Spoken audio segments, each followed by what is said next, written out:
Welcome back to my channel. So నేను ఇప్పుడు కొన్ని సాంస్క్రిట్ వర్డ్స్ ఇంకా మీనింగ్స్ చెప్పబోతున్నా.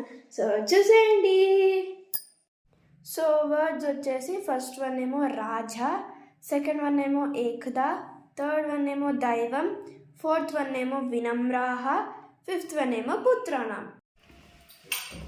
సో గైస్, ఇప్పుడు రాజా అంటే కింగ్, ఏకదా అంటే వన్స్, దైవం అంటే ఫేట్, వినమ్రాహ అంటే పొలైట్, పుత్రాణం అంటే సన్స్.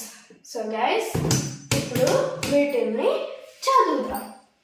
రాజా కింగ్, ఏకదా వన్స్, దైవం ఫేట్, వినమ్రాహ పొలైట్, పుత్రాణం సన్స్.